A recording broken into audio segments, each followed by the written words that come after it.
2, 1. Oh my! Wow. Hi. Yeah. What's up, everybody? That nobody's here yet. Poopadelic. Who? Whoa! Speaking of sarcastic grandpas.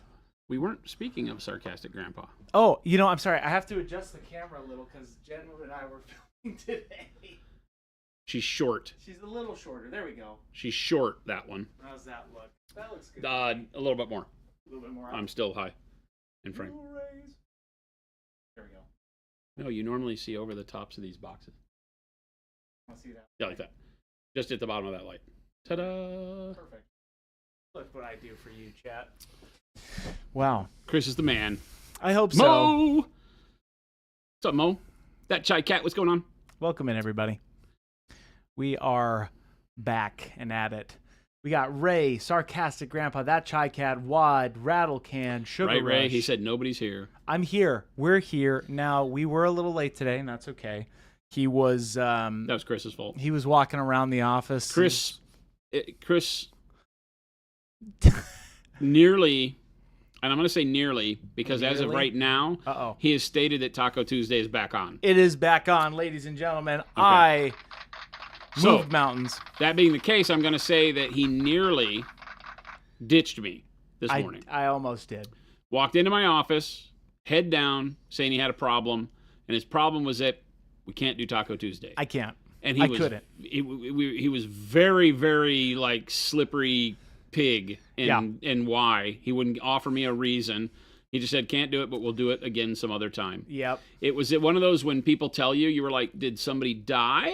Or I like to keep you on did you find a cuter date? It was like that, right? It was either something he didn't want to talk about for personal reasons or that he'd found a better option. No, So it made me feel really bad either way, because one way he wasn't willing to share with me that personal thing that had happened, and I feel like that's what friends are for. And or he had found somebody cuter, and that was going to make me miserable. Impossible. So I took to Discord to express my displeasure and to hopefully find some commiseration, some shoulders to cry on. And That's right. Discord rose to the occasion. Mm-hmm. They told me he was a smarmy bastard and that I should eat tacos without him. A smarmy bastard. So that's why I made him wait. And we have come to the conclusion that there will be a Taco Tuesday. He's changed his mind again, which now makes me really worried. No, don't worry. I told you the reason. Makes me really worried, Chad. Don't worry for me. I feel like I worry for you. That's okay. Don't worry for me, chat. Don't cry for me, I'm here Argentina. for you. Hey, speaking of everybody else, hey! Lady B! Jason, awesome! Nice. Hey, you know what, Jason? I appreciate that. You appreciate what? We will have good food and merriment and mirth. We're going... What is mirth? Mirth sounds like a bad thing. Mirth? But I think it's a good thing, right? Merriment and mirth. What kind of tacos? Any kind. We don't really do tacos on Taco Tuesday. We don't. It's really Mexican Food Tuesday. It's Mexican Food Tuesday. We go to a place that serves tacos, Ted and Onions, I generally thank get you. enchiladas. He gets a taco salad. I like a taco salad. I might get a taco salad tonight because that sounds really good as we're sitting here. Sounds really good. He also didn't eat lunch, technically. Because he threatened to ditch me, right. I was going to go, and I either eat lunch or dinner, generally. Some days they make me eat both, but generally I'd either eat lunch or I eat dinner. Right. If I eat lunch, I'll snack at dinner time. Jen and I will just do snacks around the house. Yeah. And that's how we live it. So today I was going to go do lunch because he stood me up. I did. Then we had a discussion as I was leaving to go get lunch in which he redeemed himself, sort of. He still has I have a couple hours where he could back out again. I won't. This is where we are going immediately. Right after we are 4:30 tacos. 4:30 That's like blue-haired tacos. old lady time. I'm cool with that. Chris doesn't eat lunch. I'm not, because it hits really close to home now that I'm 55. Oh. Well, Chris doesn't eat lunch, so Chris is hungry. Oh, that's true. Well, we can go early then. Hey, no, but we know what happens. We go to our desks. We do a little worky. We generally are out of here by 5. I think 5's fair. Hey, welcome in, everybody. We're doing some skin work up today. We're so glad you're here. Thank you for choosing Monument Hobbies for your viewing pleasure. And yeah. Hey, nerds, can we paint slower? I'm working on a production problem and don't want to miss it. Hey, that's okay. Michael Holtz, we can't guarantee Jason painting Can any we paint slower. Any slower than I already do? Wait a minute. Wait a minute. I like Michael Holtz already. Michael Holt's got some kind of points. Somewhere in there No, is it's an okay. illusion that I paint quickly, and I'm on it. I accept this. Well. Look like we have Bikini Baby. Yes, we are painting up skin today. If you missed yesterday, he did all that, what we call the crazy underpainting phase. This. Yeah. Painted this. How slow is that, Fuse? It's slow, but it's not too slow. Jason doesn't paint that slow. I'm pretty slow. He's also answering 1,000 questions, which is what we're here for, chat. I'm pretty slow on the paint. Time So for after some the stream peach died fuzz. yesterday, Yes, which we the know. stream died yesterday, chat, and I We're- really feel bad about that. Chris and I had no idea what was going on. He was No. like, my computer just blue screened. Just in case it happens again, which I hopefully it doesn't. Just Both of bear us with were like us. sitting here going, so that's it? I That can was- I can reset it if so. Just I'm on high alert today. So we chat. apologize. We had no idea what was happening. It just happened. Yeah, It, I'm it on just high was, well, alert. that happened. That's interesting. Yeah, but anyway, we finished right at 4, so it all worked out. It was only a couple minutes early, so it was kind of like it was the exit stage right. That's right. It was whoop, we're out. that was. We were very quick. Ta-da, ta-da, ta-ta. I love the skin technique. It looks like the Predator's heat vision. Yes, it does. That's what somebody said yesterday. It looked Yeah. like the Predator's heat vision. Yeah, we're gonna glaze straight from the get-go. I finished up with the yellow. Oh, it was bismuth yellow Bismuth yellow. over the top of yellow green yesterday. I finished up with the bismuth. I think I'm happy with where it is. Anything else is really irrelevant right now. We'll just move on with the bismuth. And like that. yeah. I'm happy Yeah. for everybody here because So we're I'm going to going- be learning something We're going too. to start right out of the gates today with glazing skin tones. Wow. Yeah, you heard me. Yeah, you heard me. You heard? I think. We did get it. What do you get a glaze with? I think Oh. it's a really good suntanned base coat. Oh. Right. Okay. When glazing, in general, the kind of 50,000 foot level view of glazing is always start with a color that's darker than you want it to look on the model. Because if you're glazing over a value sketch, which this is a value sketch, it goes from dark to light. It's not in blacks and whites and grays like we would normally think of, traditional value sketch. We value sketched with color. So the color represents the blood, the guts, the sinews and tissue underneath the dermal layers of skin. That's why we do it in color. So it looks like blood and tissue and fat cells and all that stuff. But at the end of the day, it will brighten the color up, right? And so we want to make sure we use a color that is dark enough. Now, you have to be able to, in your mind's eye, see what that color will do when it brightens up. And in cases like this, we have to think about what it's going to do as we brighten it up with greens and reds and purples. So it's going to give us a kind of a crazy mixture at first. But that's what we're going to do. Right. So I'm thinking we'll start with burnt umber. I'm not afraid. I'm not afraid. I'm just going to go for it. You could use dark flesh. You could use shadow flesh is a good color to start with, one that I usually base with. But because we're doing a beach girl outdoors, I think that starting with something that's a little bit darker and in that kind of brown tan area works a little bit better. We shall see. Talk a little bit about your water on your brush. So yeah, so what I'm doing is you want to pull the palette up? Yeah. Big style. I think, it really doesn't, does it? Oh, can you get rid of the little? There you go. There you go. So my water cup's over here, Yeah. right here. Uh-huh. I rinse my brush out, and then I don't take any water off the brush. I don't squeegee it. Like if I pull, let me do this. I'll pull the cup into frame. Yeah. Okay. So when I do this, I don't squeegee the brush on the side of the cup like some people will do, right? You'll notice that only when Jordan has used my cup is there ever any color on the outside. All the colors on the inside, because I will just do this and kind of, rub the brush up against the side at an angle to get rid of the paint in it. And then I take it out of there, and it has however much water it will hold. Right, so that's a lot of moisture on that brush. Mm-hmm. And then I just wipe it on one of these myriads of paper towels. We'll put the paper towel in the picture there too. Right, so I'll just kind of hit it on the paper towel to wick the moisture away from it however much I need to. Yep. Now, when glazing like this and when wanting something ultra thin, I'm going to go into the water, leave most of it on the brush, maybe hit it once, and then pull out a tail from the droplet here, and that's going to be where I pull my material from. You can see already that it's very see-through. Okay. Mm-hmm. Then I go over to my thumb palette, Oh, let me go back. Sorry. He was not ready. I was so enthralled. Go back to my thumb palette, and that's where we'll test the opacity. And that looks pretty good, just starting over my own skin tone. And then typically what I'll do is I'll start in an area that's not, like the face or very prominent. We'll start down here, and I'll just start moving color over the top of the skin. So I'll pull from around the cylinder to that area out front there. And I'm not caring about smoothness right now. It's all about color. It's all about getting some of that brownish color to cover up what we've got going on here. Right?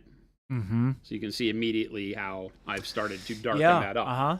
But you're not going to see tons and tons of color right out of the gate, and that's the goal. Normally when I'm glazing, you'll see me not worry about, how to say this, well, I say don't glaze like 15 layers.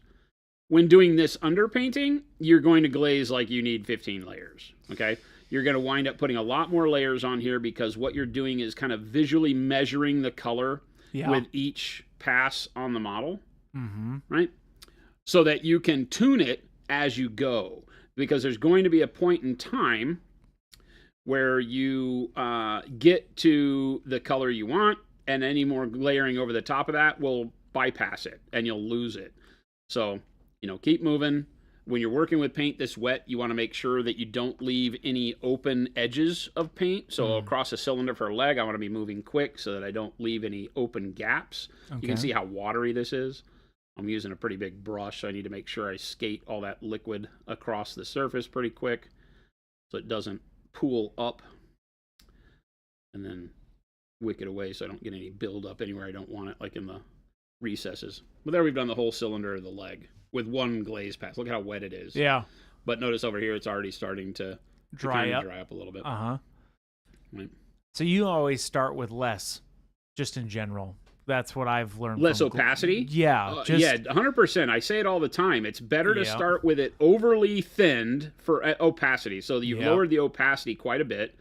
It's better to start there and not see any color on the model and add more color than to start with it overly opaque. And you can imagine if I just swashed burnt umber across this, what it would do. So now I will not, I'll keep moving like this. I don't want to add water as much every time because this pool starts being nothing but water, right? So we'll come over here, and then I just want to make sure I get most of the material off on my thumb. I don't want all that pooling necessarily. And then I'll move. I won't do the legs with a second pass yet because I'm putting so much thin material, so we'll just move on to another part of the body. And just very quick brush strokes. You're not worried if you're not getting enough color this time. Don't go back over the same area because this is so thin that will start to tear the paint. Yeah, you know what my problem is like I never start this thinned down. I never start this thin down. It's the point of discomfort is how thin this is. Yeah. Right? This is very watery, right? Our paint holds up very well like this, so you don't have to be afraid of messing anything up. Yep. You just need to make sure you get most of the material off your brush so that it's not super pooling paint on the model, right? Yeah. You don't want to make it to where the paint is all turning into droplets that you can't move around. Yeah. Jason, I had Jen clean that brush for you today. This one? Yeah, I think so. I don't think so. This one was over in the cup because all my other ones were super dirty. Oh, I cleaned one of them up there. I forgot to mention it to you. The 5 or something. Oh, I don't know. Oh, okay. Maybe. Anyway. Maybe. Everything's clean, chat. We got clean water. We got a clean palette. We got clean brushes. We're so clean. Anyway. He's very happy about this, too. It makes it look good. And then just keep moving. We want to get, one coat across the whole model is generally my goal. And you're doing shadows, highlights, the whole 9.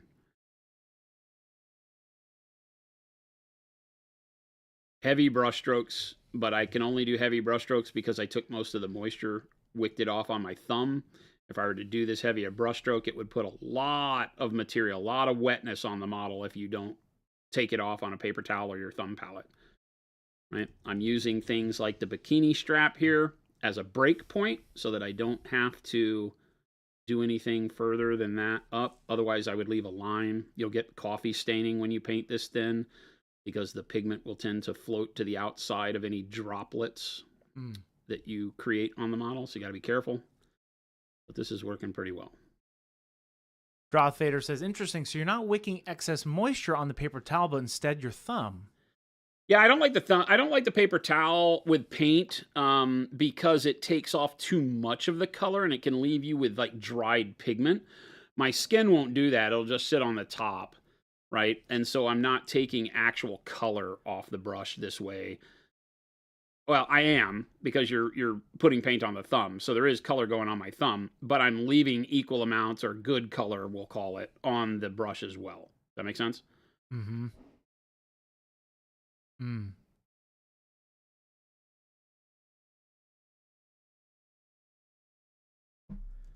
And hopefully you're seeing why I say start darker than you think you need, because you'll notice this doesn't look at all like burnt umber.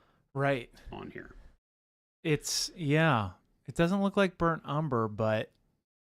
And I'm putting quite a bit of color on here, actually. Yeah.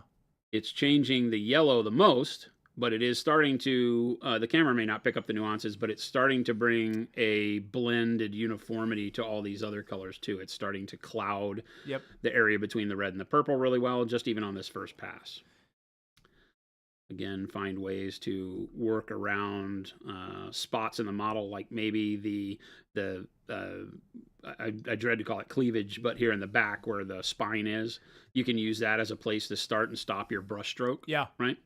And then work away from that over here. Mm-hmm. You just don't want to stop on the top of something like the globe of the shoulder where you can get that coffee stain feel. Yeah, this this color. I like this color. I've been using Advanced Flesh Tone. Also a great color. Yeah, also a great color. I do like Advanced this Flesh one. Tone is a little bright for where I would want to start, I think. I want a little bit more shadow. So the burnt umber, I feel like, is a better place. Burnt umber is kind of like the perfect place to start and then do Advanced Flesh Tone over the top. So that's great. Chewy Painting, thank you for that raid. Welcome in, Raiders. Hello. Raiding with party of 12. Welcome, everybody.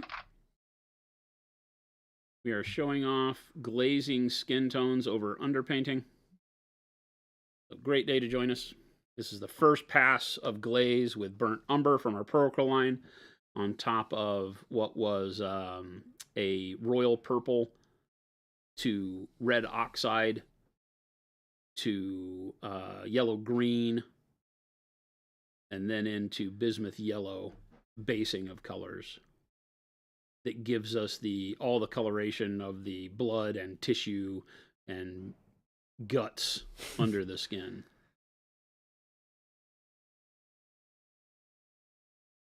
And now we just glaze a skin tone in burnt umber, which is a good base point or kickoff foundation for, tanned, beach tanned skin. Okay, so you can see how that's starting to get darker on all of that. Yeah, definitely.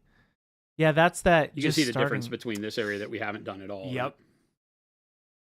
Just start with less.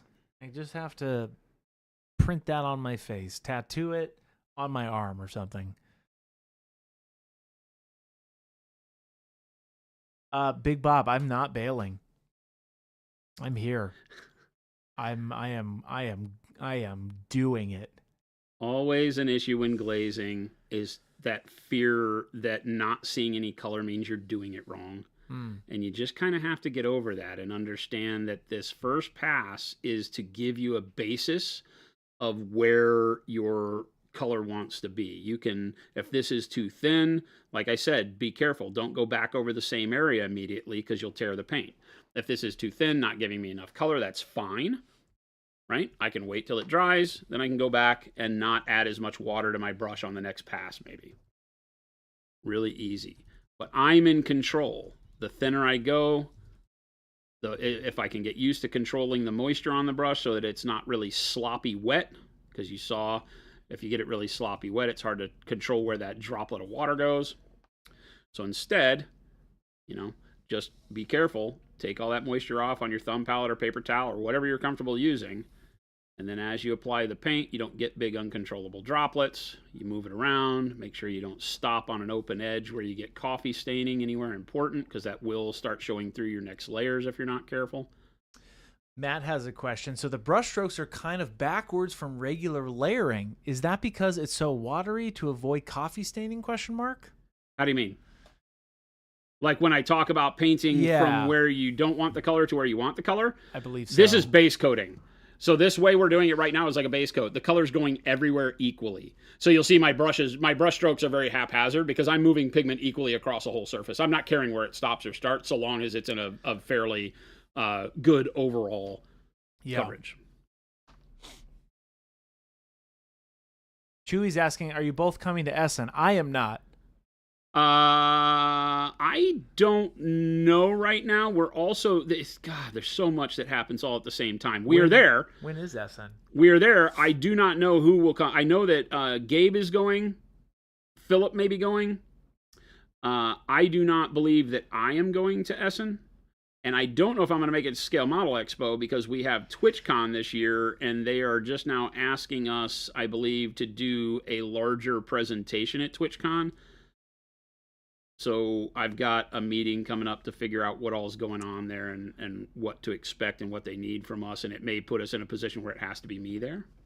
So I have to beg your pardon. I have to take a quick bathroom break. I shall return. Oh, my gosh. I never do this. I forgot. I didn't plan, Chris. Jason! Well, you're left with me, chat. Well.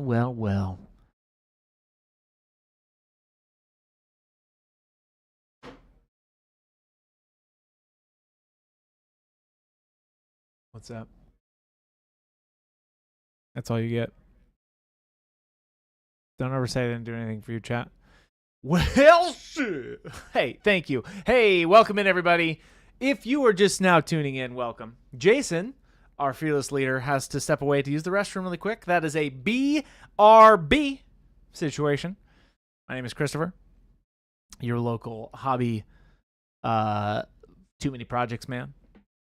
We're so glad you're here. And we're so glad that you came on this day because this day, painting up some skin. Specifically glazing skin today. Yesterday we did the underpainting, so if you need to go see what we did yesterday, check out the VOD on YouTube. Those go live right after every day. We stream from 2 to 4. PK Housemon coming along. I am doing the mouthpieces right now on Smaug. This is great. I can tell you guys all of my projects that I'm working on before Jason's get back. I just finished the 3rd Gargant. I need 1 more Gargant. Then I'm going to be finishing that project up. 4 total Gargants. Then I'm going to do a kill team very quickly. I'm actually almost done with my kill team. I'm doing that super quick. And then I'm starting the process of my Earthworm Jim diorama, which I will be documenting the whole thing in Discord. So Papa Chicken, you were asking that earlier. That's what's up. So if you're not thoroughly enjoying this moment of silence, welcome back, ladies and gentlemen, Jason H.B. Craze. I can't remember the last time during a stream I had to take a potty break, but I was about to become that like 5-year-old who's telling you a story like, and doing the thing, and you have to stop him from telling the story and be like, "You need to go to the bathroom?" I'm so glad you did. I had a personal moment with chat. Okay, good. Nobody left, thank goodness. I think that's wrong. Anyway, back to what Jason was talking about. We're glazing some skin here. I needed to give it a nice time for that first glaze coat to dry anyway, so that was perfect timing. That was perfect timing. All right, so then we just do it again, and we just keep doing it until we think that we've run the course with this color. You don't always want to work every color up to full opacity, remember, or full vibrancy, I guess is the better way to say that. If you work it up to opacity, you will cover up everything underneath. We'll do the same thing again. Even if you want to keep the paint the same opacity this pass, you'll start seeing more color, because now it's building up not only over the underpainted colors, but over itself. Look at that. Yeah. Right? Yeah. Now you start seeing how the color is going to interplay with all of this painting that we've already done. Cool. Derpstick has a question about red cape workup. How does this sound for a red cape workup? Payne's gray for the deepest shadows, black red mixed with bold pyro red, then just BPR. Then ivory with fluorescent pink with fluorescent red over the near bottom of the cape. I learned the Flow-O red over the Flow-O pink from Vincey V's review of your fluorescence. Yeah. Could this recipe work? Yeah. Or is it too much? I mean, it's a lot of work, but yeah, it would work great. I would be. I think, you know, that's one of those where you got to say you could probably cut like one or two of the steps out if you were just doing tabletop. But for something where you're spending the time to get it right, yeah, that's great. It's going to look great. I had while he's doing this glazing bit, Chad, I had a dark moment the other night. I was painting up my kill team, and I wasn't liking how the skin was coming out. Okay. So I started over. Let it be known. I didn't prime over. I just repainted the faces. I'm like, you know what? This is coming out okay. Good. Hey, just accept it. Let it be. And move on to the next project. Let her be. Let her be. We don't know who sings that song. Well, we do, but for legal purposes, you haven't heard it here. Surfin', United States. Perfect. Hey, speaking of good weather. Welcome, everybody. What kill team Who was am I talking doing? about good weather? I don't. I went from surfing to going to the beach to relaxing on the beach to, oh, the weather's nice today. Hey, there's good weather, to back to stream. Welcome to my thought process. What kill team am I doing? I'm doing the Ratlings.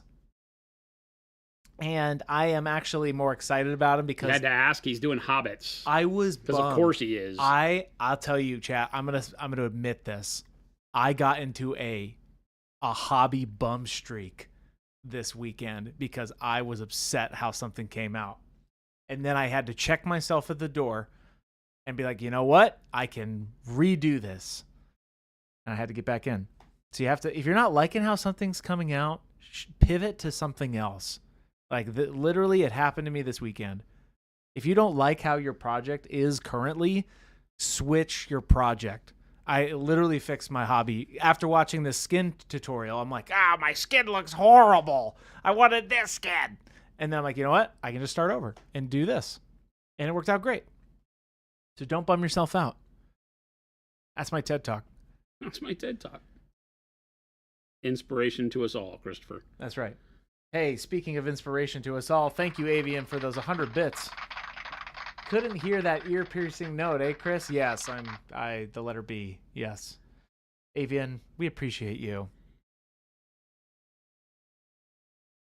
So how many of these layers would you say well, I guess I wouldn't say typically because it's not a math thing. It's a feel thing, huh? You got it. It's 100% a feel I'm like, thing. I just caught myself. It's one of those like, how long is a piece of string conversations, yeah. Right? Yes. Like, you know when you know because you'll see like this color run its course. And I'll tell you about it when I get there. I'll talk about what it is when I see it. It's something that is hard to teach because each color in a series, like you could be doing something that is more of an actual flesh tone, like shadow flesh, might take you further because you're going to want to start seeing that kind of pinkish skin tone start showing up. Whereas if I go closer to opacity with burnt umber, that's not what I'm going to get, right? With burnt umber, I'm going to start getting the brown. Right? And the brown and burnt umber doesn't have enough pink to really be read as flesh on its own. And so I have to start thinking at some point, okay, where is it starting to deliver too much brown, not enough of what I'm looking for as a tan underpinning for skin, and just starts looking like the color brown. Visner has a question. Great question for this, by the way. With the same underpainting, what color would you glaze over the top to do undead skin having a zombie bust coming up? You use green-gray for that one. Green-gray zombie. works great. Like, Yeah. I would do even something along the lines of dark warm gray first, and then the green-gray over that could be fun. There's a lot of choices when looking into that. So, but something that's in that lifeless, kind of weirdly warm color space like warm gray is, it feels dirty almost, but isn't a reddish, pinkish, lively color, so the green grays, even the pale grays like gray blue, dark gray blue, those can work well, although you got to be careful with the blue part to not make it look too alien, depending on what you're going for. But remember, you can see how this hasn't changed much. It's smoothing out the blends a little bit on the body, but it hasn't changed too much as far as overall color signature on the model yet after 2 coats because we're going so thin. The next coat that we do will start bringing a lot more flesh tone onto this. And that's where we'll start to see the color read like we want it to. Dark Mockery, thank you so much for that sub. Really appreciate it. Michael Holtz, wait a second. You're glazing, but glaze is on your glass palette and not in a cup like usual. Was I looking at my program? Did I miss your glazing mix? No mix. It's just water on my brush every time. There's no mix. This is not a mixed glaze. I'm showing you a more, I guess, what I would call an advanced style of doing this. Yeah. It's not really. It's just not using any glaze wash medium. It's just using the water on my brush like you see me normally do and controlling it that way. If you wanted to make a glaze, you definitely could. Viznar's going back to the undead. Glaze dark gray over everything, then green gray, just higher up, question mark? Yeah, as you start working towards highlights and such. I've started doing that mix that Jason did on that Undead Horrors. Viznar, go check it out on our VODs. You'll see it in the thumbnails, but I started doing that on all of my zombies, and it's a fun workup.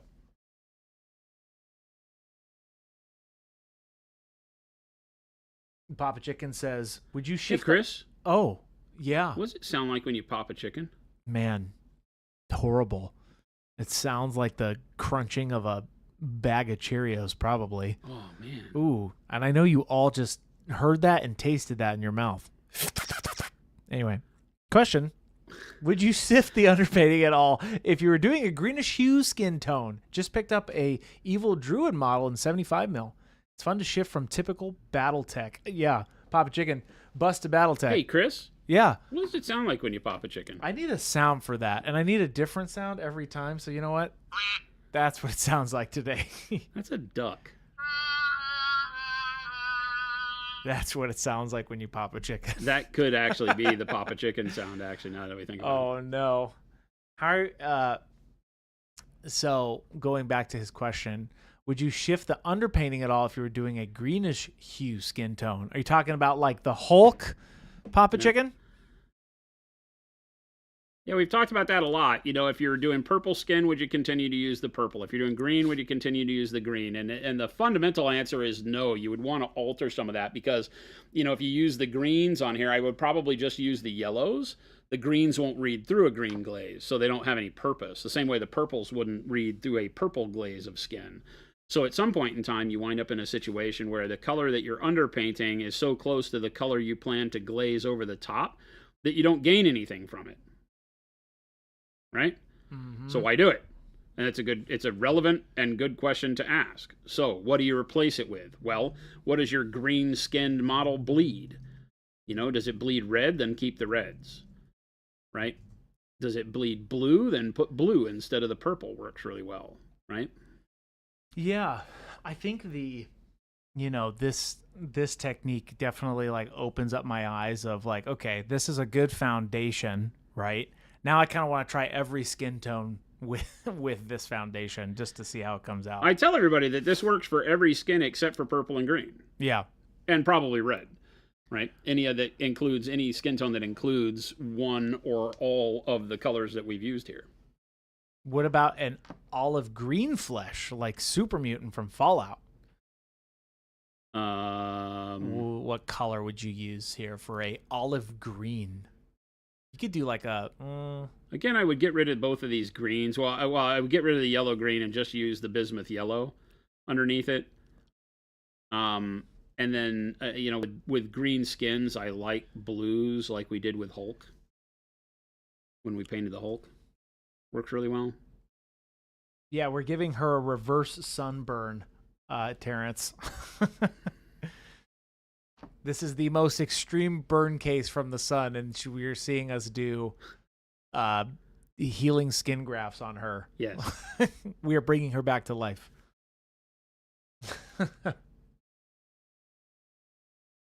Yeah, check out that VOD for you guys if you missed it.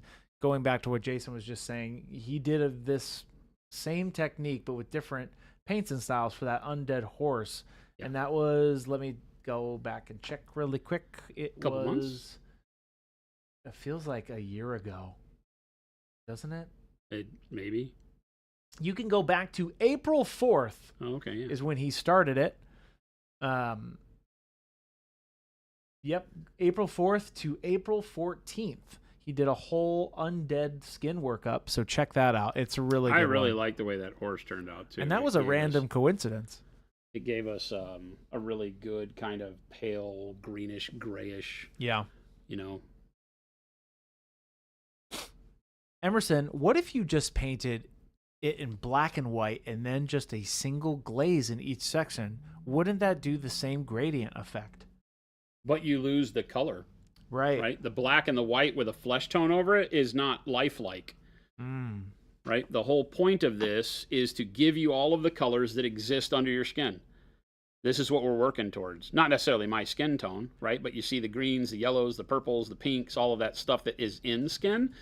When we talked about it yesterday, it comes down to the fact that those colors are not on top of the skin, so why would you paint them that way? They are underneath the skin.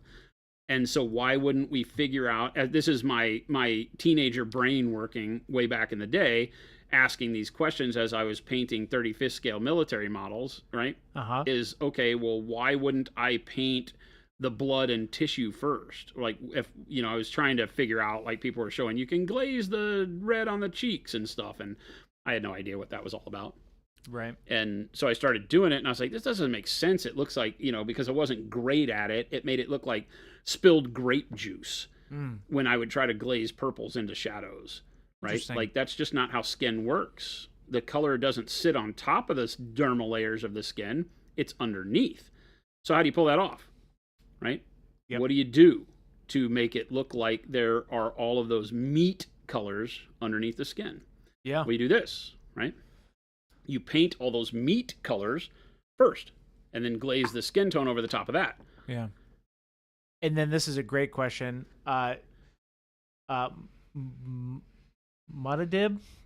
Sorry if I mispronounced that. Excuse the new painter it's question. Modib. Modib. How do you not? Are you not a Dune fan? No, I am not. Modib. What is it? Modib. Anyway, I won't try to repeat. This is a great question, though. Excuse the new painter question. We love these, by the way.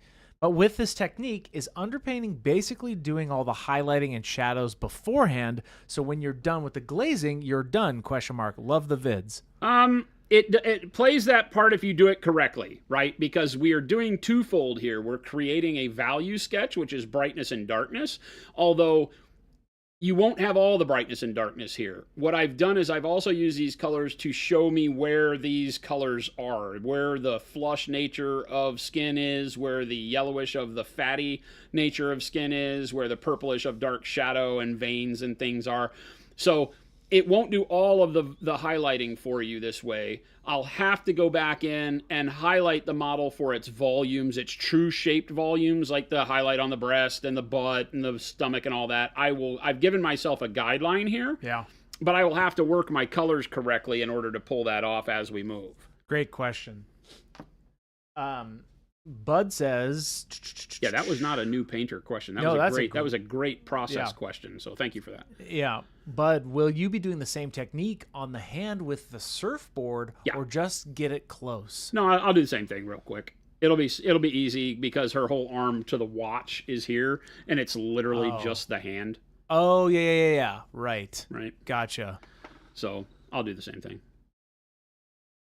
Lisa Al-Qaib. Yes, okay.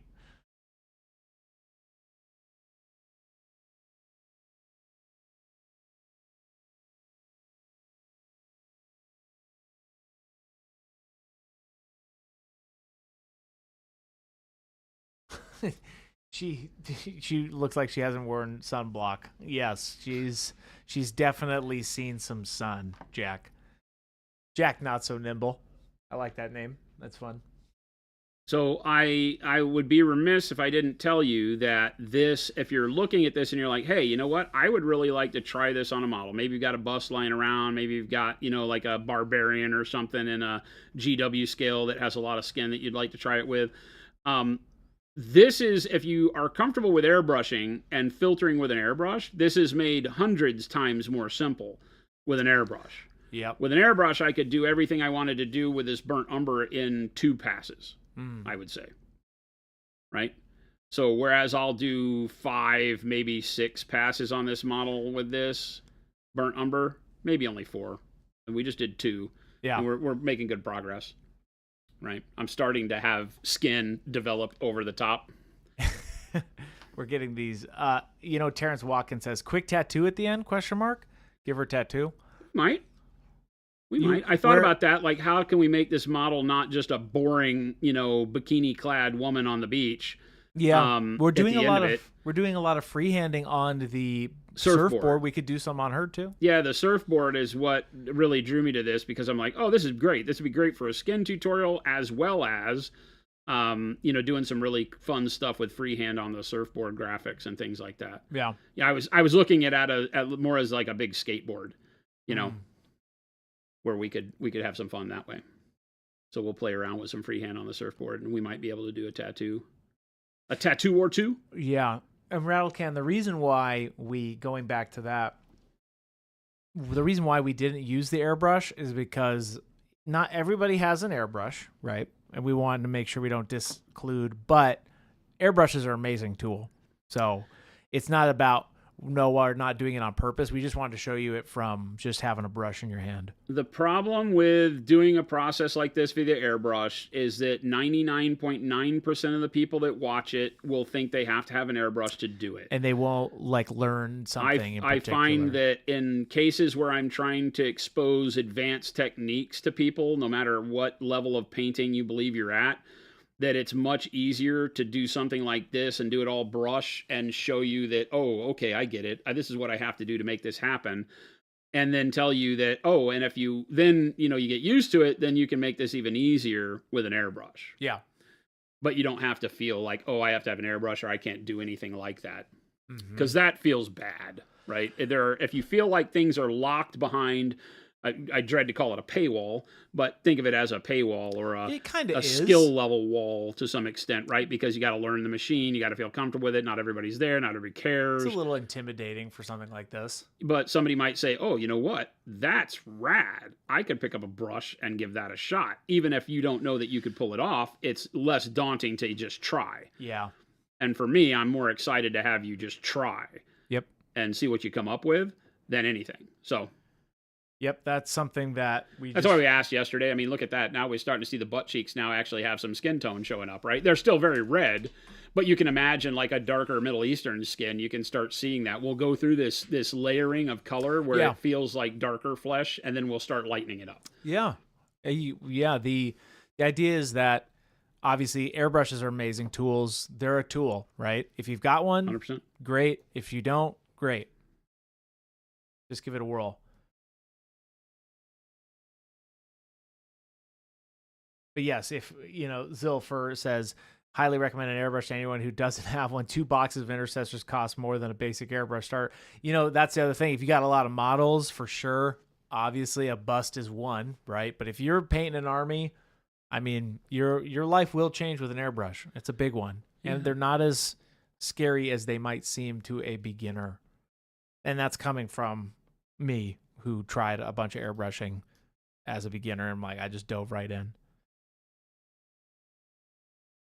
One of the best tools in our industry for what it brings you just right out of the box. Yeah. Even if you just learn nothing other than priming and base coating, it's worth its weight in gold. Especially with the vehicles. If you all didn't see the vehicle airbrushing video and that video we just released about painting white, you can get a huge amount done with it. So we got Chris's dad to buy a freaking tank to paint. Check it out in Discord. I took a picture of him last night and put it in there. I saw it. He's that's so awesome. He's stoked. He is so stoked. He's so been awesome. talking about it because he used to do it back when he was a young kid, and he, obviously he was talking about like stuff you talked about. Like we just didn't have the tools back then. Yeah. That we do now. So he's been, obviously he's been watching all of our videos and watching all the airbrush, but he's getting super It was into amazing as I got older how many people I would run into with like, oh yeah, I used to build models. I could never have spent the time doing what you do. And I'm like, why is that? I would question, like, why do you think that's the case? And like, oh, the tools were so janky. Yeah. You know, I couldn't stand it. I couldn't just do what I wanted to do. I had to like mix a bunch of crap and blah, blah, blah, blah, blah. And I never really ever thought about that because I loved that end of it. Yep. But it was very evident that, yeah, you know, a lot of people that loved the hobby at various levels and times of their life ran away from it maddeningly because, you know, I would have spent a lot of time if they'd had all this cool stuff when I was a kid. Oh, I know. he just got himself an airbrush. He got the little compressor. He's making a section in his office. He got all of the, he's took time on our catalog to go through all the colors and like look at our military looking colors. Oh, that's awesome. So he really, really got into it. So again, the biggest thing that I'm doing here that you have to get good at, ace 100%, is taking moisture off your brush. Taking moisture off your brush? Yep.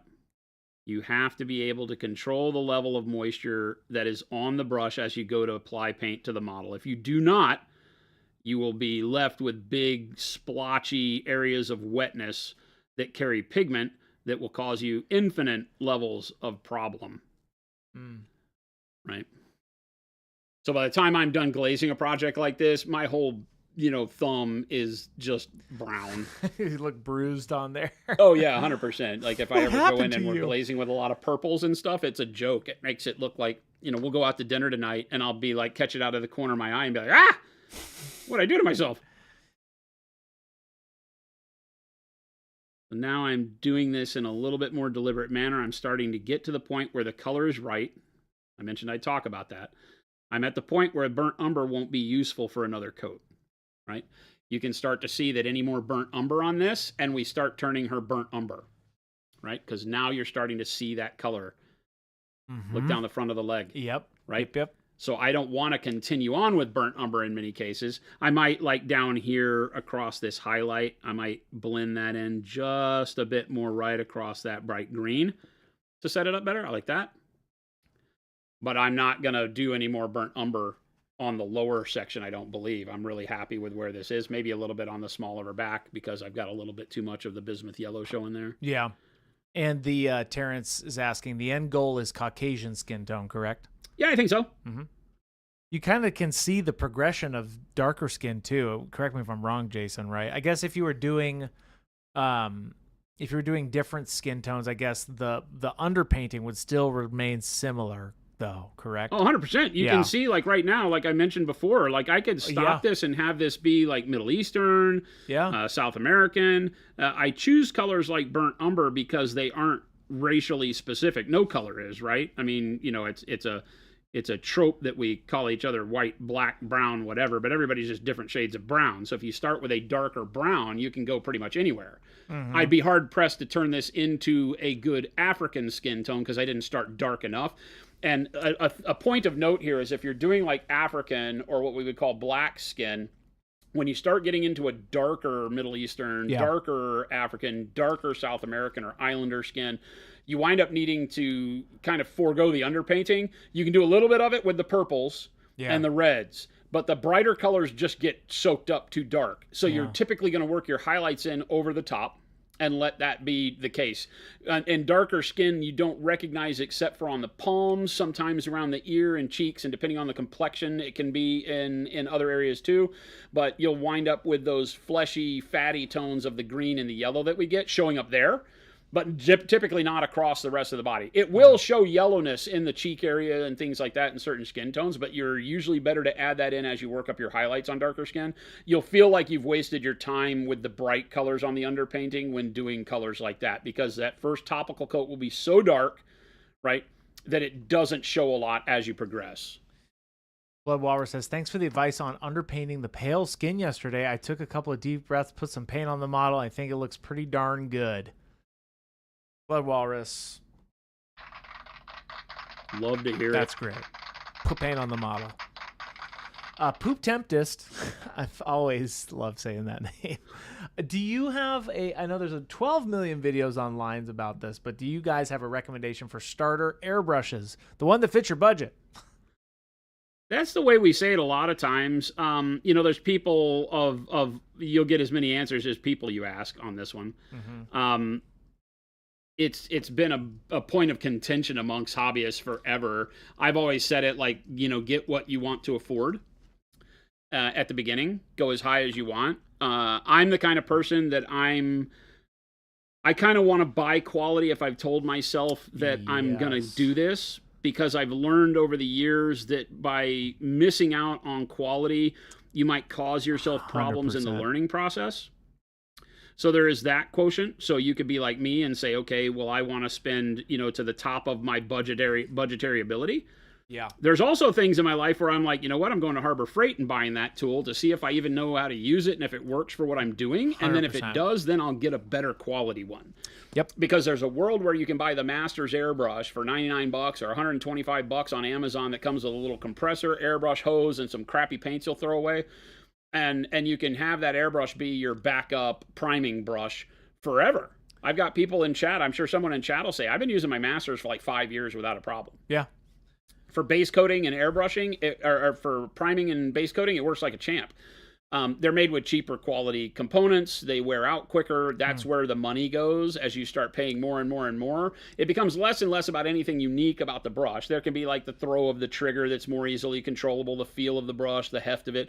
But typically it's the quality of components. It's the quality of the steel and the brass and all the coatings that they use, whether it's polished or chromed.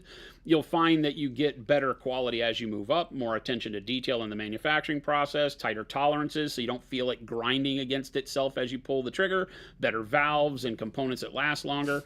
So buying the cheap airbrush has a valid story behind it because it teaches you that if you really want to be involved in airbrushing, and if you do, you'll always use that airbrush, and now you have a compressor that you can use, and then you can go invest in a better brush when you want to start learning more advanced techniques, because a cheap brush won't be good for like detail work. It just won't ever. Yeah. You'll fight it. I've been there.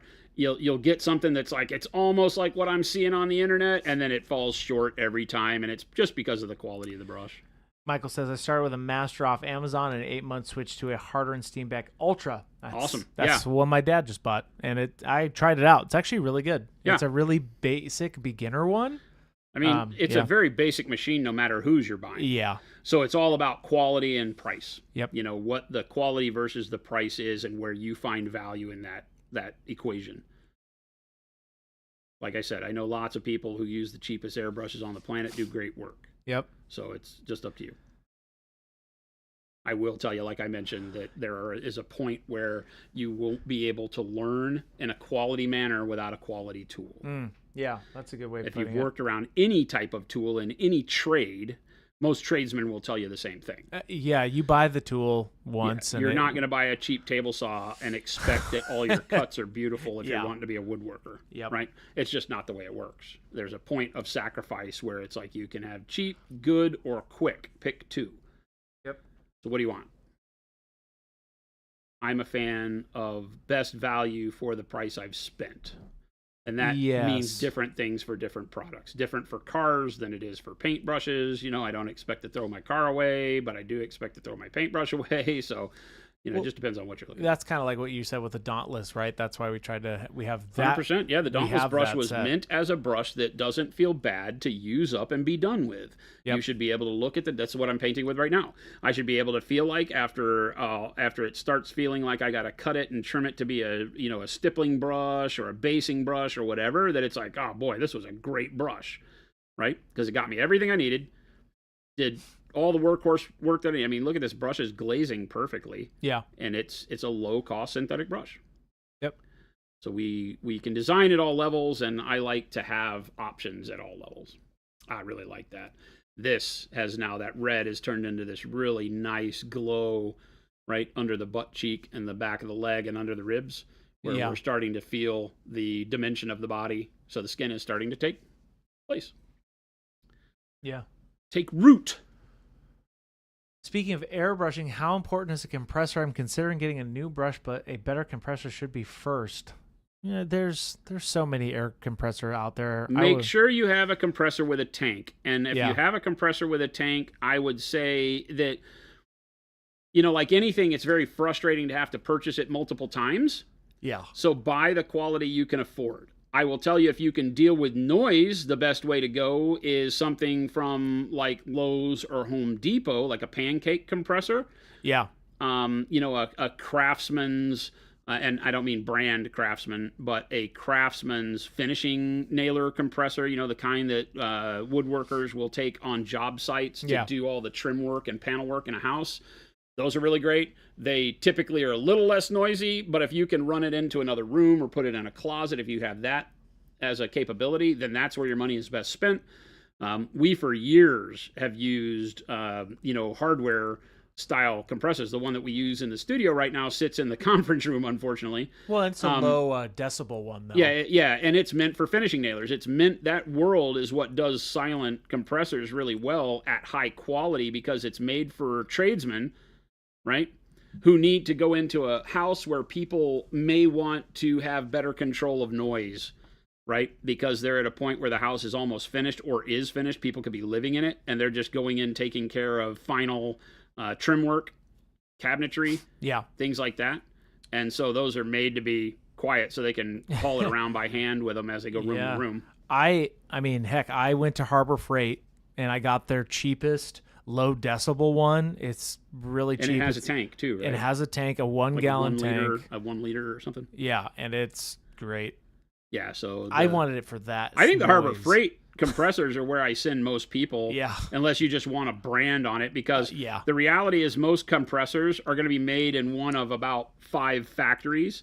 Yeah. And they all tend to be exactly the same. Even the little blue hobby ones you see all over the place. Well, the one we have from California Air Compressor is the same as the Makita, is the same as the big branded Milwaukee one, right? They're all the same chassis. You can just tell, right? Yeah, different And they branding. just have, maybe they have some little bell and whistle that the other ones don't. I don't know.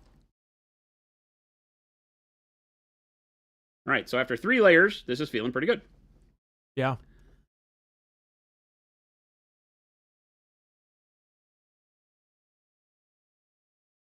Hey, everybody, it's the top and the bottom of the hour. That's not how it works. And I would like you all to reminisce about your day today and when you're going to put some paint on that model. That's it. That's all I ask of you. I don't ask for much, chat. I really don't. That's something I'll ask of you today. Get inspired. Get painting. What are you doing? And that wasn't disciplinary. Don't take that tone disciplinary. I am egging you on. I'm encouraging you. Attaboy. That's right. Yeah. Pick up that brush. Pick up that brush. Look at this. Look how easy this looks, right? Hey, it takes practice. Nothing I'm doing here is something you can't do. Some of it takes a little bit of messing up, right? The glazing part is one of those things that for me was such a rough thing to get my head around over time. Messing up that I can relate with that. This last week, you just have to do something wrong to learn. 100%. Wow, isn't that just?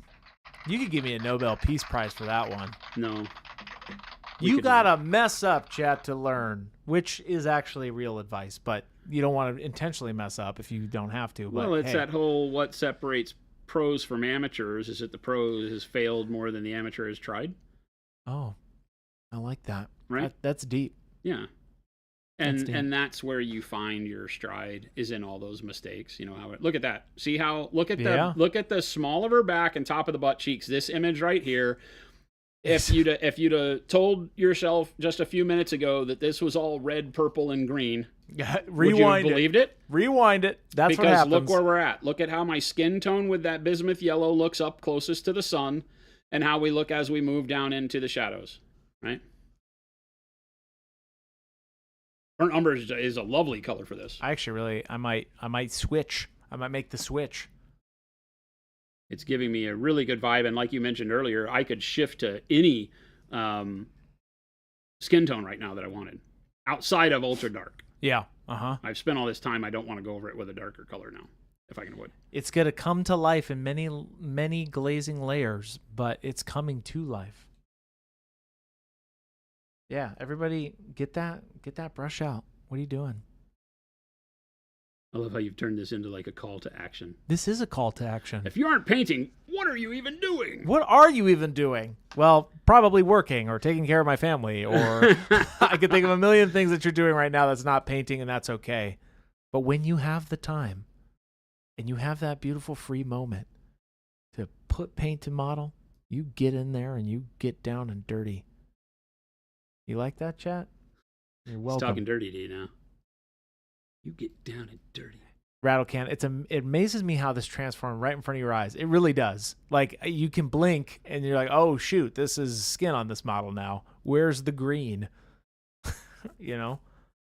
Yeah, that's why we have that palette. I so love clean. this style of painting because it puts me in complete control. You know, I got to paint in very big, heavy, non-blended strokes when we started this, knowing that I'm just speculating on placement of shadow and blah, blah, blah, blah, blah. And now I get to come back here and do this glazing. And like I said, the biggest hurdle is getting comfortable with the glaze, right? Getting comfortable with working thin like you see me working, and making sure that you're able to stitch all this together, so to speak, so you don't have big blotchy areas. Your color's going on fairly uniformly. And then again, knowing when to stop with a color. Because as you glaze this brown, at some point in time, you just run out of it being useful because it starts turning brown and not the color you want. Stops looking like flesh, starts looking like burnt umber. Raymond's asking, what airbrush do you use, Jason, and what needle size? I use a 0.3 on our Grex TG series or XG series most of the time. We made a line of airbrushes for a bunch of years with Grex. We've only recently stopped carrying that. It's a great brush, right? So the XG series is fantastic. Works great. And a 0.3 needle. I have a 0.2 needle here, and that comes in handy when doing really small details at 32 mil. When I don't want to have to take a lot of time, I can grab the 0.2, and it will do a good job of giving me that small detail control much easier than me spending a ton of time with like the 0.3 and getting in and standing on one foot with my tongue out and balancing properly to get it to work. But the 0.3 does the 99.9% of the heavy lifting for me all the time. Paint Liquor, one day I'll open my Monument Grex brush. Open it now! What are you doing, Paint Liquor? Open it now. Do it now. Do the chopper. Do whatever you want, Paint Liquor. That's in the realm of the law. And I stand by that. I'm really liking that. Oh, you're working. Okay. Yes. I understand, Paint Liquor. That's looking great, Jason. Yeah. One would say that is looking mighty fine. Mighty fine.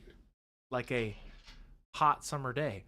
Like a fine, hot summer afternoon. Hey, everybody, take it easy. I told you I only get one of those a day. Hey, that was it. That was my one thing. I won't make any other. Trust me. I'm a man of my word. I'll eat paint liquor. You won't. It's false. Don't do that. We don't condone any of that. What we condone is putting paint on the model. 100%. Not eating it. Raymond says, will it come back and stock on your site or will it be replaced with something else? No, probably not.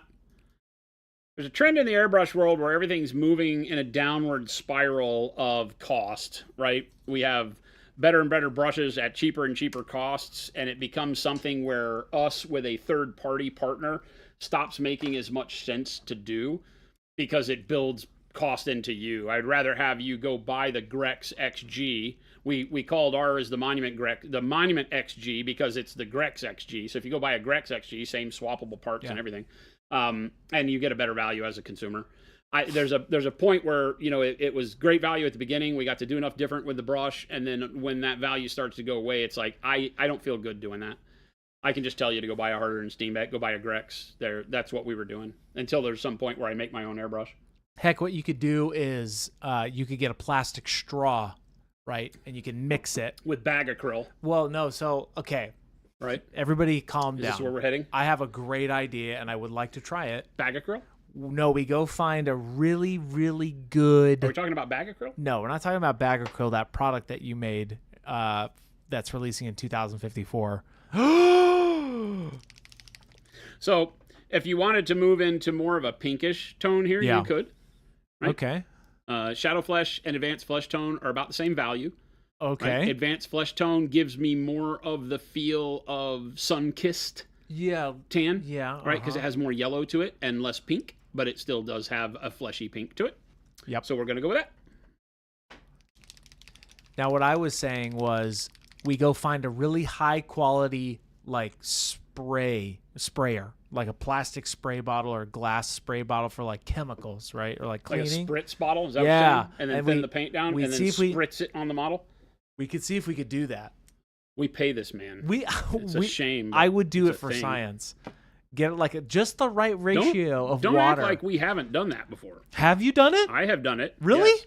I have as a youth. Okay. As a youth that youth. could not be troubled. I was like, for this, I bet I can do this. And it works if you're doing like topical effects. It does not work for like even base coats. I'm sure. It turns out it does not do even, it doesn't atomize the paint at a level that is usable. So you're telling me we can't do this? Yeah, I'm telling you that you should probably think a little different. I feel like this is too opaque. Yes, it is.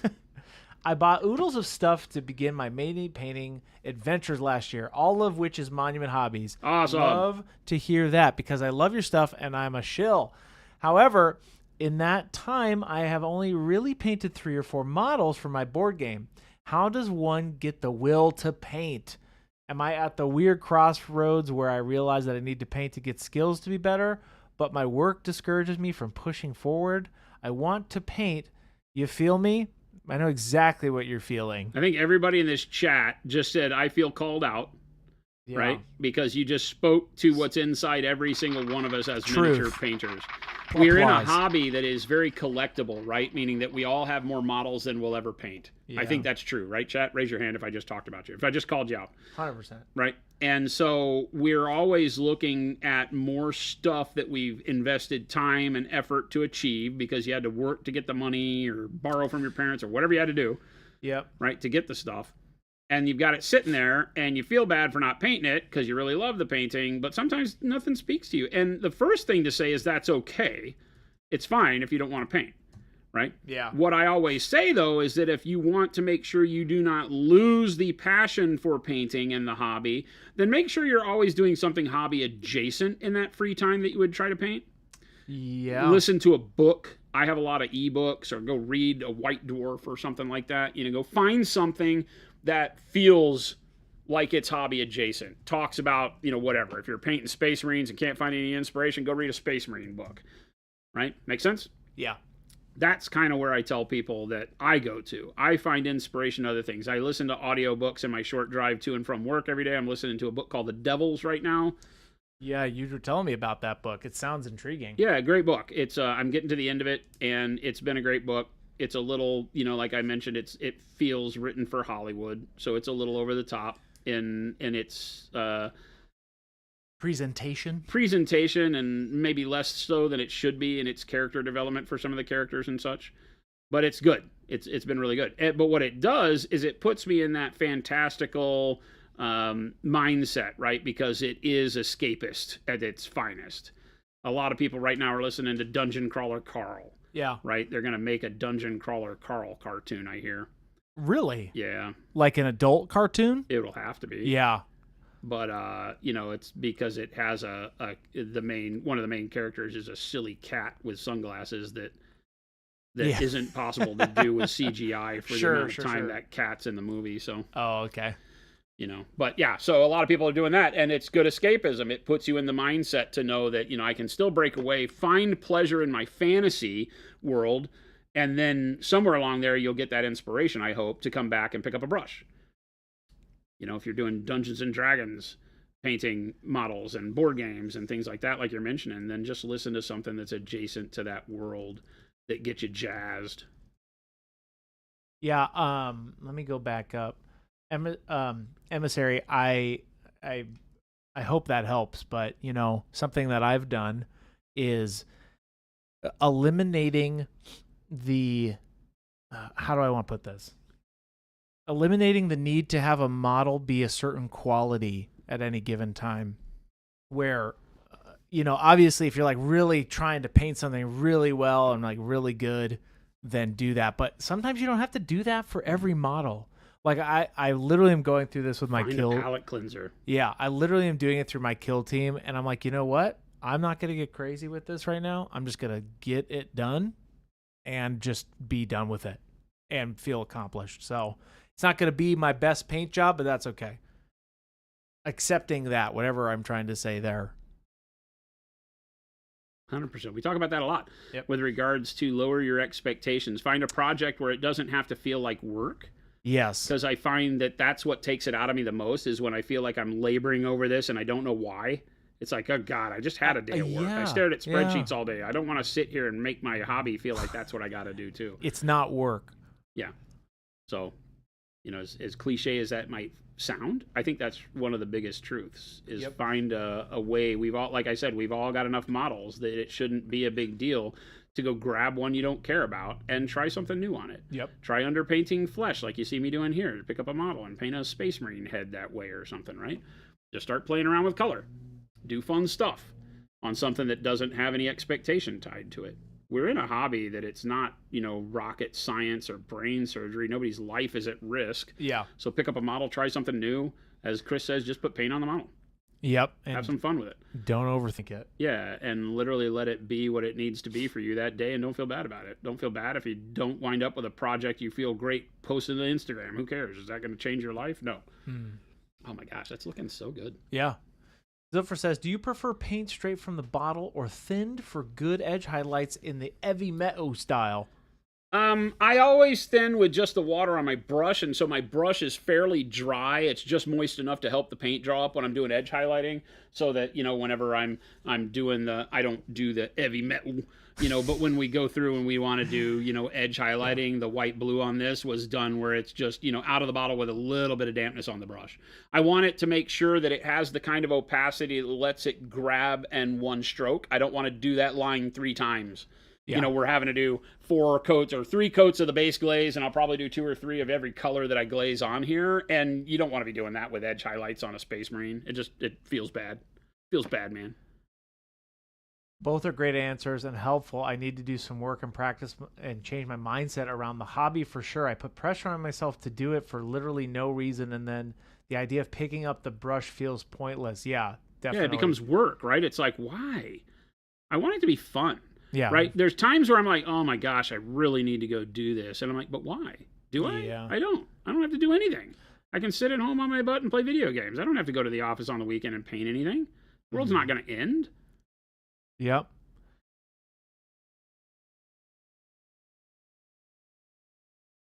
Look, skin. That's looking great. Right? You wouldn't, like I said, you wouldn't think that just a little bit ago. I know it does come to life here, and this is advanced flesh tone. You're going back and edging it, right? Yep. Brando says, how would you go about painting red canopy glass? Okay. What would you use for some red and some gloss varnish, or do you like a transparent over metallic? Oh boy. I like the transparent idea. Playing in some world there is neat. I typically, when I'm doing like cars, the latest cars that I ever did, like that have like canopy, I don't do planes very often, flyers and stuff, so I don't get a lot of chances to do canopies anymore. But back in the day, the big key for me was to paint them as if, you know, they were opaque, and then just apply kind of a non-metallic style paint job to it. That's what we've done most recently on like I did one of the cars from Marvel Crisis Protocol, I think, and we did that on there.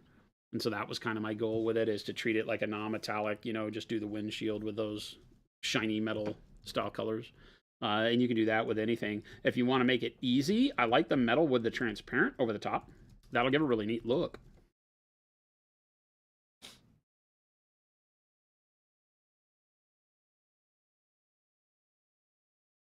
So with this color, I'm glazing it primarily over where our bismuth yellow was, as you can tell probably. Again, very light strokes. I'm liking the texture that I'm building up here. Yeah. It may be something that at the end I wind up smoothing out with the airbrush. The airbrush is a great blending tool. But I'm focused right now on just putting this flesh tone over that bismuth yellow area. So that is, somebody had mentioned earlier how, you know, do my highlights stay, you know, as you can see, they don't, but I can see my bismuth yellow is making this area. Yeah, you can still see it coming out, right? Right. And so what I'm doing now is just reinforcing that, but with skin tone, because remember, we're not trying to see all the red, yellow, and purple. Yep. We're trying to have skin that's influenced by those colors like our own skin is to give it life. And you're starting to see that now. The globe of her butt now has a reddishness to it, and the underneath it feels real. Right? That area of the small of her back is looking really, really good. Mm-hmm. Yeah, Emerson and Sar, having multiple projects, going back to a little bit and changing your mindset and such, having those multiple projects is a lifesaver. Yeah, 100%. Chuck the Mead Man. Chuck, welcome in. Chuck, what's going on, buddy? Business question. How you been? Business question. A business question. I sat through a compliance webinar today and was wondering how much of a snarl you guys had opening Monument Europe in terms of reach, ROHS, PFAS, and the newer EU regulations. Rose compliance. Oh my God, it dates back to my electronics days. Yeah. So we, as Monument Hobbies, have always done all of our safety data sheets and everything to EU compliance. And there really hasn't been any big issues with that.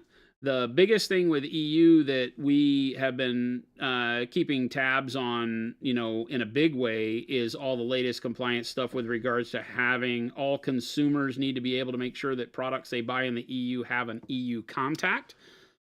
Somebody that can work on their time frame, especially products that have safety issues. And, even though paint doesn't technically have a safety issue, it has safety data sheets, it has chemical components. So, so we have to look at it as such.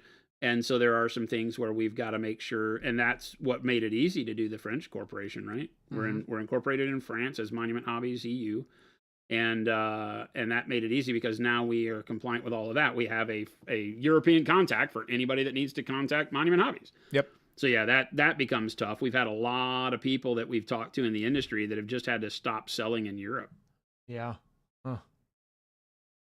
Unfortunately, because you can't put boots on the ground, and you can have your distributor or an attorney or somebody do that contact for you, I think, but that's not something we were worried about. We were like, I don't want to think about that. Right.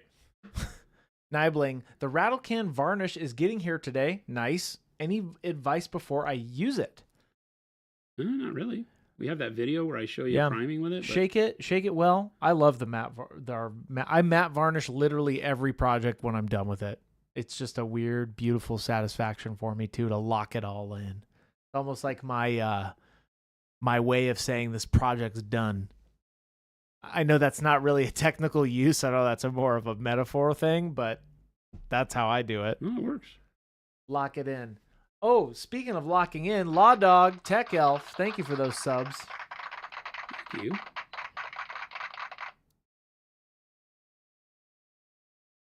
Law Dog says, I like to start painting by just starting with no expectation of painting more than 15 minutes. Hours later, I'm like, oh, neat. That was a lot of fun.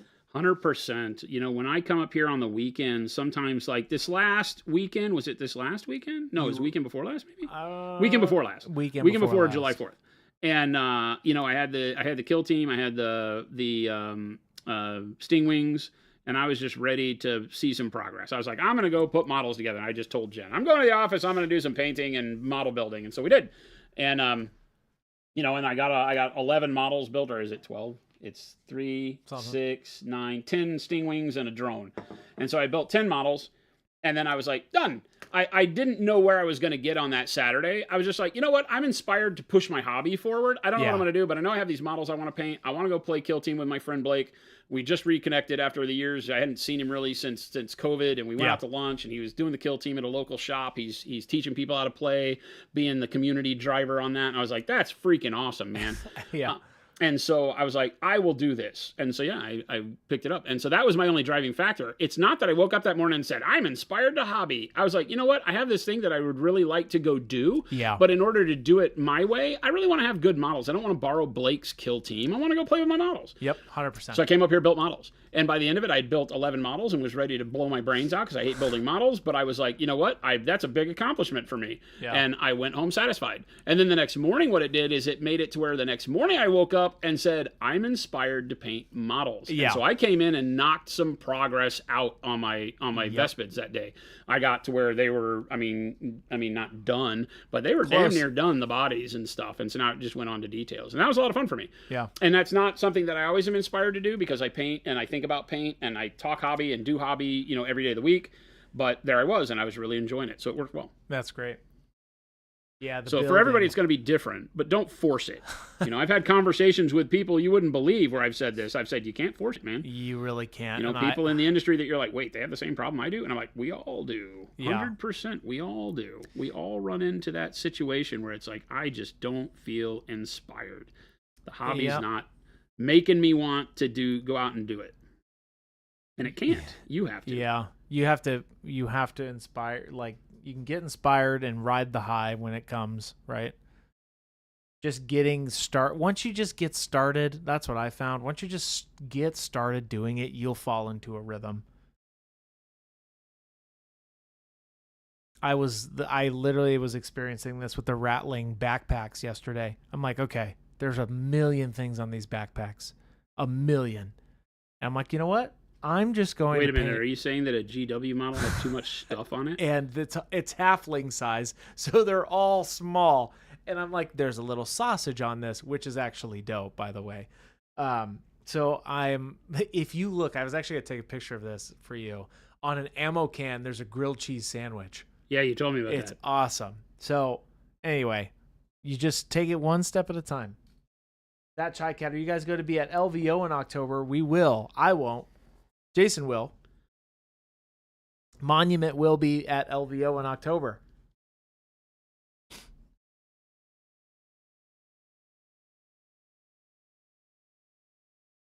Sarah says, what does a guy have to do for a rust gray style wolf gray? ? A rust gray style wolf gray. I don't know it by name. You want something that is a good Space Wolf Gray, but not the baby blue Space Wolf Gray, I assume? Is that what we're talking about? I think so. Correct me if I'm wrong there. Sorry.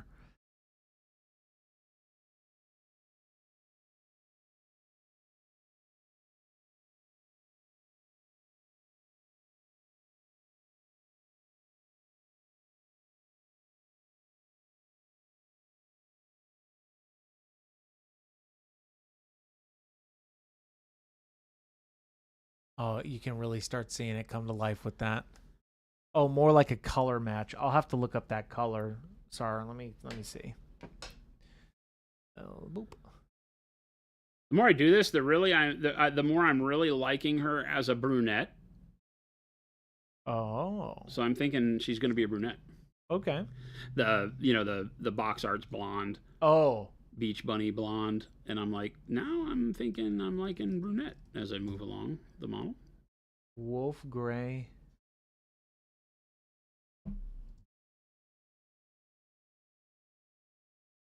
Oh, I see what you're saying. Like the Space Wolves gray? Yeah. Yeah. What would you use for a Space Wolves gray? I do dark gray blue and then various grays over it until I'm happy. Depends on how much blue I really want to see on it.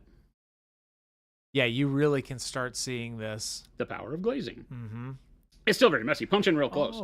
Just to give people an idea. Like, I'm not thinking about blending. Right. Right? You can see I'm still very, very sketchy with all my color here. Northrex, the hibiscus flower will look great in a dark hair for sure. Yeah, I think so. I think that's what I'm looking at is the color and juxtaposition of that. I can keep the skin darker and not have as much contrast as blonde hair does, which I always think looks a little funky when you do darker tanned flesh and then blonde hair. So I like the idea of black. All right, you pull back out.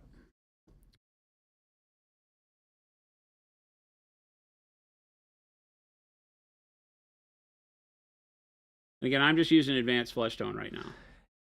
Great color. And what's the next step above this? Would you just use a less thinned advanced flesh tone, or are you going to make a jump after this? Well, it depends, right? This is the part where you're in control, and you've got to find what is guiding you towards the colors you want. Is advanced flesh tone going to give me the final skin tone that I want, that I can then just move out of this into highlights? Oh, I see. Yeah, Right? yeah. Then great. Then maybe that's the case. Right? I'm feeling like that might be the case. I'm really liking this just with the advanced flesh tone right now. Yeah. So I don't know how much more I need to worry about other than, highlighting it. This won't take us as bright as we need to go for outdoor sunlit reflections. Yeah. But it will be a really great skin tone. This over the burnt umber, like I said, is such a great combo. I'm kind of reformulating this in my mind a little bit. I really like the burnt umber and then the advanced flesh tone, where I normally start my journey at advanced flesh tone. Yeah. And just that extra layer underneath, I think that's where I'm going to start going. It gives you so much punch, right? Because Yeah. it builds in that contrast so much better Yep. than what you're used to with other. Starting with a brighter color is hard to find contrast without going so bright that the skin becomes pale. Yeah, I might pick up some burnt umber today. I don't have burnt umber yet. I will get burnt umber today, chat. What he says. I will. You know a guy, Chris. I know a guy. Plus, I've just finished 2 rattlings last night, so I'm on my way to getting my kill team done. Awesome. Everybody in the office is now playing it. Yeah.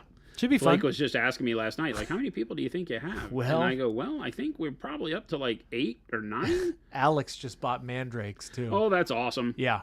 She's like, "What are you guys doing We've that again?" mobilized our whole office to go and have Blake do it. Now he's all excited. He's like, oh, well, at Mox, we can do like 16 people total at the tables they have. And I'm like, great. We're We might we're take coming. all 16. We're coming. But there's a local place called Mox Boarding House from the Pacific Northwest. They're down here now. And we're going to take the team out, and Blake's going to teach us kill team. That's going to be so fun. That'll be a fun time. Yeah. Look at that. Nice. I'm really starting to see the anatomy come to life even more too.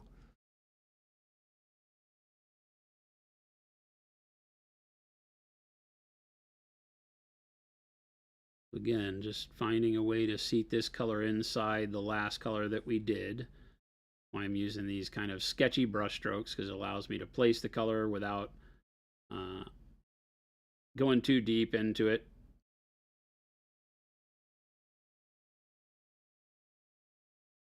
Okran, I'm glad you're getting Williams Admex ready for him. Get him to paint. Get William to paint. He'll do it. Lazy bastard. He'll get there. You got him. I know you can. It's so funny. We'll get him. I wasn't that way. Okran was up here for hobby night. Yep. And what was Will doing? Wander around, Yep. shooting the poop. What was she doing? Painting models. Okay, Okran. Story time. Will started like I did. I'm like, I don't want to paint. I just want to play these games. So I did everything in my power to not paint models. And look where I am today. Literally watching someone paint models and working here. And the rest is history. So get him in. He already works here. So he did the reverse of what I did. He started here and now he's going to paint. He'll find it. We'll get him. Rickalicious. KT is a blast. First time chat, welcome in. I like Big Hammer fine, but the back and forth the kill it gives. Oh, okay. That's good to know. I love Big Hammer. This is now a thing. Big Hammer. Okay, Big I'm Hammer. a small hammer guy. That's hilarious because I'm definitely more of a small hammer guy. I also love the stream. I catch snippets here and there while at work and love how instructional this is. Super helpful for a new painter. Music to our hearts. Music to our hearts. Welcome. Thank you for the kind words. That's awesome. Great. The mo you know. The That's mo? a We know mo Mo. you know sound. We know Mo. That's right. Hey, Mo. Delicious. We're so glad you're here. Oaken said, I've tried. He's not really very into it. Oh, we'll get him. He likes putting them together and buying them. Well, heck, if he likes building, great. Well, yeah, he didn't have to paint if he can build. I joked Great, with that's him. fine. I was like, well, guess what your new job is? Well. Someone who build my models. Yeah, Underworld would be the smallest hammer, question mark? Potentially D-Fresh. I've been super into skirmish games. That's what so obviously I've wanted an excuse to buy the Ratlings for a long time. 100% bought it for the models. Then you add friends playing the game, I'm sold, right? Skirmish games I've actually been super into lately. I've been more into the small AOS path of the Ravaged Coast, the Path of Glory stuff. Because it feels like a skirmish game, but has that flavor of Big Hammer with no battle tactics, and it's actually really fun. Yes, he is left-handed. It's amazing for camera angles, by the way.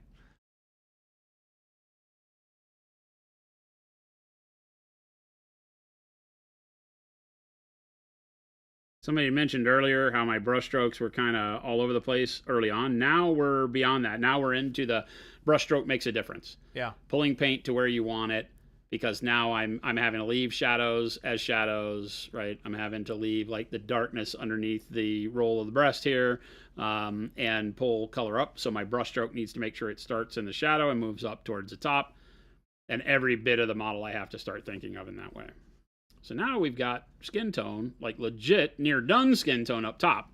And I'm playing with the arm and the shoulders and breast line area and face to see how much highlight I can get out of the advanced flesh tone, and if I need to push to a higher highlight. That was the way I was talking. I guess that just is dealer's choice, right? Yeah, I feel like I kind of need to go to another highlight, though, with like some warm flesh or something added in here, because this area still isn't enough flesh. It still has enough of those other colors showing through it, whereas this is looking good.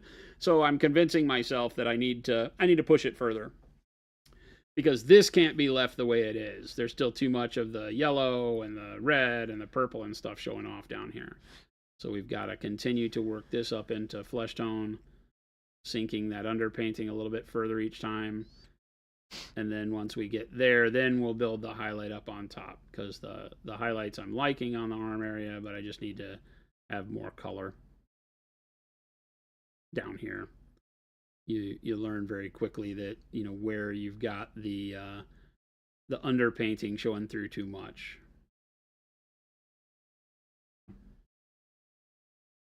Yes, Rodney, they definitely, Underworlds has some really cool sculpts. Speaking of cool sculpts, Jason, I don't know if you've seen this, right? But GW did have a their commemorative series models, right? They have a rattling diorama miniature. Oh, really? Yeah, I bought it. It was like 30 something bucks. But I found one on Amazon. I'm like, oh, this is the coolest thing ever. It's two hobbits. One of them's like trying to give them food, and the other one's like trying to tell them to be quiet. Oh, it's really cool. Interesting. So I'm like, how can I use that in the game? Oh, I can't. But he'll be my little commander off to the side. It's great. Another thing, Anna, another thing for Chris to paint on stream. I don't know about that one. It's very tiny. The rattlings are very tiny. Yeah, they are. They're so tiny.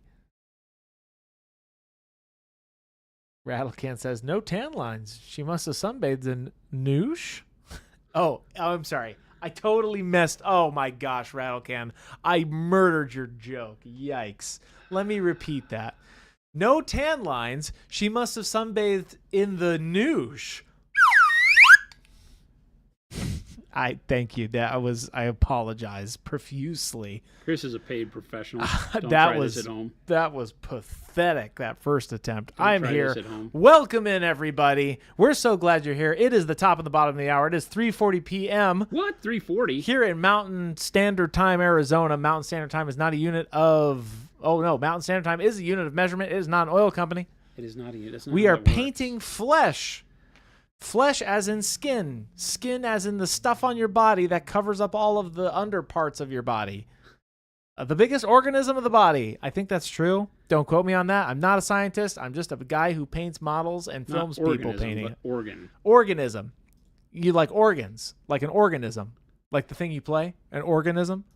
I've really tried to get myself out of that hole. Anyway, it's a great day. Welcome in. Jason is going to be enjoying some Mexican food later this evening. And by this evening, I mean not too long after stream. We're getting out of here. Isn't that right, Jason? That's what I'm told. That's what he's told, and that's the story he's sticking to. That's what I'm told. Thanksgiving Hobbits. Yes, Dark Mockery. Yes. Rattling Second Breakfast. Yes. That's why I bought them. Because they're hobbits with sniper rifles.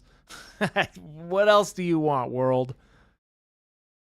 Anyway, that midway section of Are You All With Us? That I'm so sorry. That was so messy. That was ridiculously messy, Chris. What am I doing? We're back on that painting serious business paint stream. Welcome in. Welcome in, everybody. If you don't know how to paint skin yet, you came to the right place. Yesterday, we did the underpainting for this gal, which you can check on our VODs, which is on YouTube on the live tab. Check that out.